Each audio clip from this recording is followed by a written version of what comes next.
Hello, legends, and welcome to Blunt Force Healing Podcast, episode 231. So, yes, we are beyond the 230 mark. It's quite amazing to think that this podcast and underpinning his blog is still going and still strong. I like that journaling thing, although it's pretty challenging to come up with the ideas and a decent write-up every day. That's definitely something that I would suggest to consider to anyone that plans on doing any type of blog or podcast on a daily basis, because it's not only about time that you spend or do you have, but the fact that coming up with the topic every bloody day is something hard. Even if you have quite exciting life, or there's always something happening, something funny happening in your life every day, it's still only as much as you can write about. Obviously, you don't need to write all the time about your life, because I'm not sure how that works, but as far as I know, people are not super interested in what you do every day, or what I do in fact every day. So it has to be a little bit mixed up with some other topics, obviously, and I believe that there must be some balance in what topics you choose and what things do you write about and record podcast about. That's why I try to come up with some topics or themes to inject into my posts from time to time, or sometimes even if you scroll and check historical posts, you might find that some posts are completely out of the blue and they don't talk about what happened in my life at all. They are just themed in specific topic and only treat about that. So if you consider, any of you readers or listeners, starting your own journaling journey, then make sure that you consider that bit, that not only you have to secure time every day to post. Well, posting is easy. To write it up, make sure that you check it up for obvious mistakes or repetitions and publish it. And then if you do like me, I would say double the job or double the work. Then after writing up, you need to secure your time to record the podcast. Obviously, if you do only one of them, then it's a bit easier, but that's just a time bit. And then obviously having an idea what to write about or record a podcast about is another thing. So just kind of suggestion to think about it before you start. But yeah, back to today's post. Today's blog post is titled Weekend. Yeah, a bit of dad's joke, or more about the twist and split of the word weekend, which means basically the same thing. But this weekend, or this week in general, and its ending 3 days, were quite stormy and a little bit, I would say, on the weird side, and a lot of unstructured, reactive side. So obviously the Friday office day and that go-karting event, and me coming back to Donegal after midnight shortened the weekend a lot because, some people consider the weekend to be only Saturday and Sunday, but obviously we know that we head on to the weekend the moment that Friday duties end. So I always consider that probably, I would say, half or the third of Friday part of the weekend, and then Saturday and Sunday. So Friday was pretty much gone, and in the morning on Saturday there was a lot of family related chores or things to do, and that kind of shrunk the weekend as well. And despite the fact that we managed to do a family walk in Rosnelach and then went to Sligo for another thing and had a quick walk around the town just to see how Sligo looks like, because we never visited Sligo in particular. We only stopped in Sligo back in 2021, I believe, when we were on a short trip around Mayo and coming back through Sligo and Mullamore. That was the only time when we kind of went through Sligo. It was only to get some shopping in, I believe, Lidl, just beside the main road. So we never checked what is in Sligo or how Sligo looks like. And even Saturday was more about just a quick recon mission because it was late. Most of the shops were pretty much closed, and any attractions that we might have wanted to see, we didn't plan for, so we didn't know what to look for. So that wasn't the plan at all. But definitely I want to visit Sligo for more of a sightseeing, but not sightseeing from a perspective of a guided tour, but research a little bit myself and find the points of interest that I want to see. Not that some guide will enforce me to see and skip the others. So Saturday was a bit random, I would say. We came back home and spent a little bit of family time together and went to sleep. And obviously, Julian is on the sick side of things at the moment. He developed some infection. I'd say it started a little bit like cold or a virus, and I suspect it is something that he might have gotten while at school, and it developed over 1-2 days, and it actually hit the weekend post. And that was unfortunate because this morning he didn't feel well as well. So we had to call out the soccer match. It was the second league match. The first one he was playing obviously in Ballyshannon, but this one was on home turf versus Letterbarrow, and he couldn't participate. So I don't know how it went. I'll ask the trainer or the coach to see what the result was, but I'm pretty sure that Drumbar team got the best out of it, because I remember they played friendly against Letterbarrow last year, and it was a good fun and great result overall. So yeah, the morning was again quite a boring Sunday with some chores and a little bit of tidying up house and doing our own things.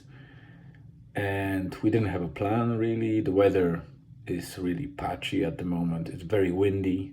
It's warm. The temperatures are pretty high for what we usually experience.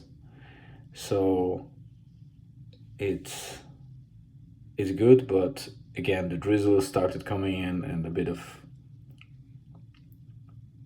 heavier clouds are popping here and there. So you never know.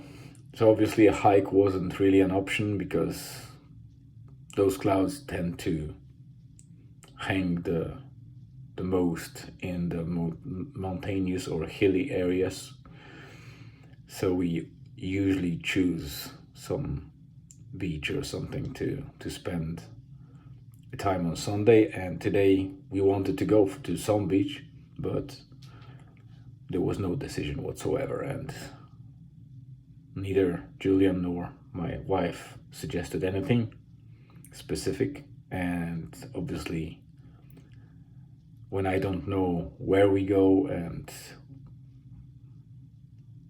what we will see, I usually expect that we will land in some place that we already know.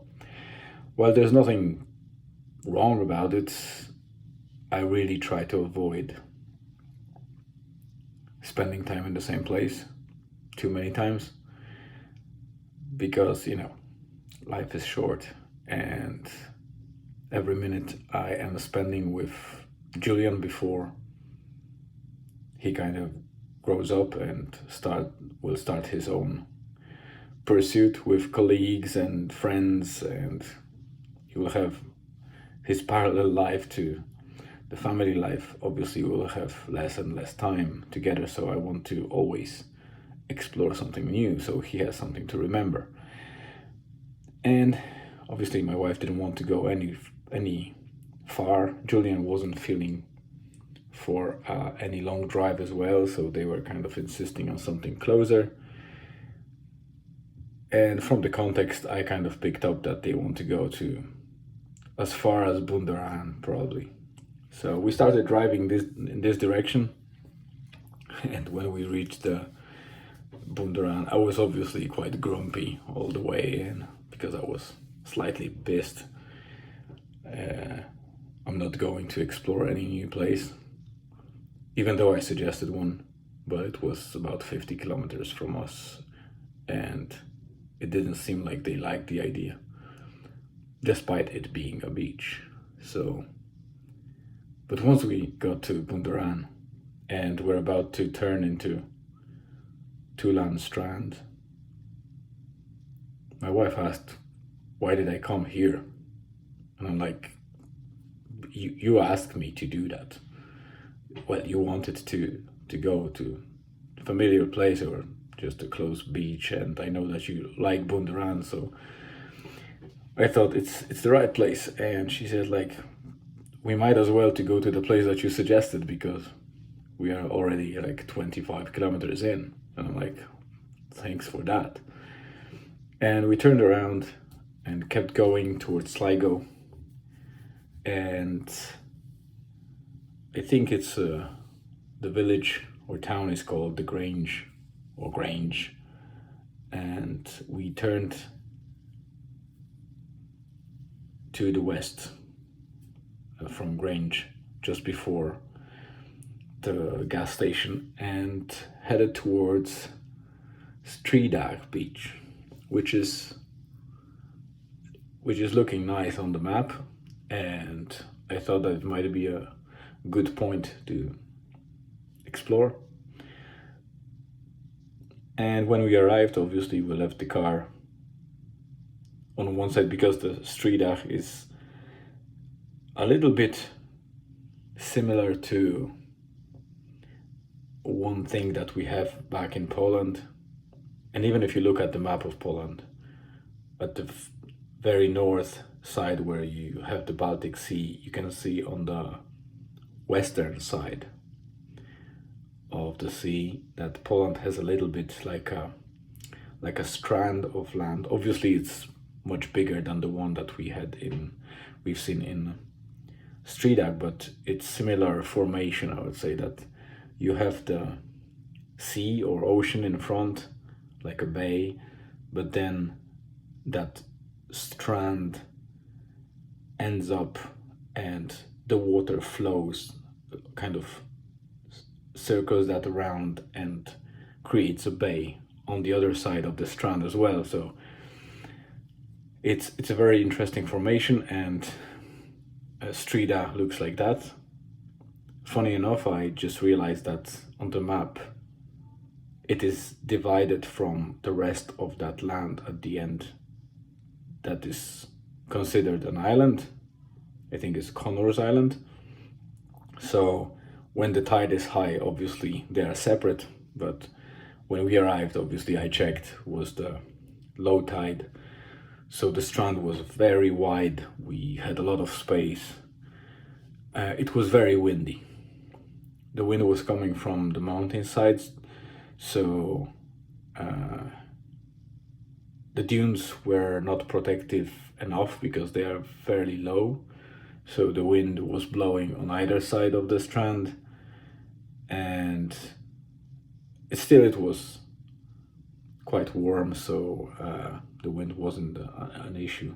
So it's a nice beach, but quite a regular one from our perspective. I think if I would arrive to Strida before I saw other beaches of Donegal and maybe Mayo and Sligo, it probably would be more impressive. But having that baseline already set by other beautiful beaches around, I would say it's still a decent place to go and visit. I highly recommend that, especially for families or people that need a safe shallow water without those ripping currents. I don't think they exist there. It might be a great choice, especially in summertime.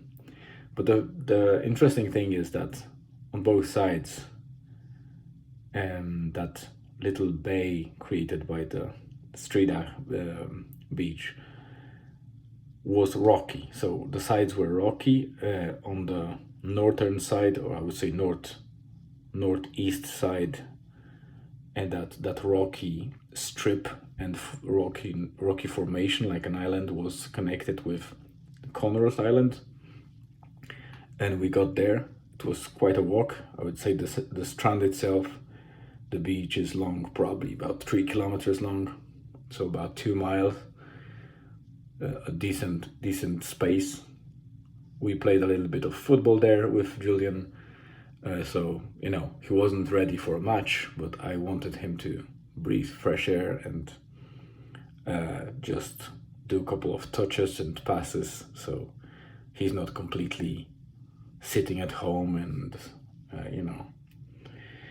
waiting for the sickness to pass. I always believe in making sure that you get some fresh air and still a little bit of activity, even if you're ill, because I've learned over years that it speeds up the healing process, despite what people tend to say to us, or older generation try to sometimes tell us, go to bed, make sure that you stay in bed for long and you will be well faster. Not sure about that. I managed to get out of any virus infections or any sicknesses much faster when I actually am active, and I always go outside and get that fresh air every day of my sickness. It seems to help out a lot. But yeah, we went to that rocky formation, and it turned out to be kind of a part of Ireland that is really battered by storms or winds and kind of raw ocean influence. And I put a couple of pictures in today's blog, so you can check that out. But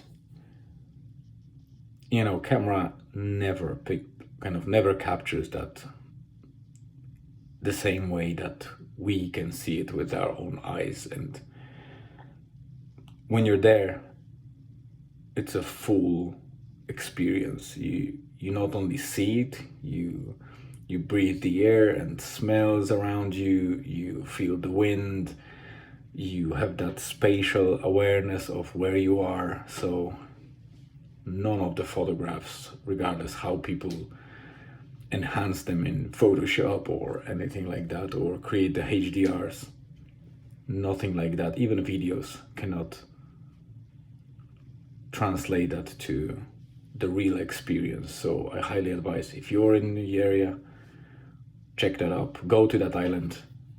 Make sure that you know when the low tide is expected and choose that time to go to that formation. It's just the beginning of Connor's Island once the strand ends. So it's very easy to identify and see from the very start when you start walking alongside the beach. So very cool place, a bit of cliffs even for climbing. Although I would advise only those that know how to climb or have some way to secure themselves, because these cliffs are, maybe they are not big in size, but they are dangerous if you fall. There's nothing but rocks there. It's pretty raw, but very, very cool and amazing place.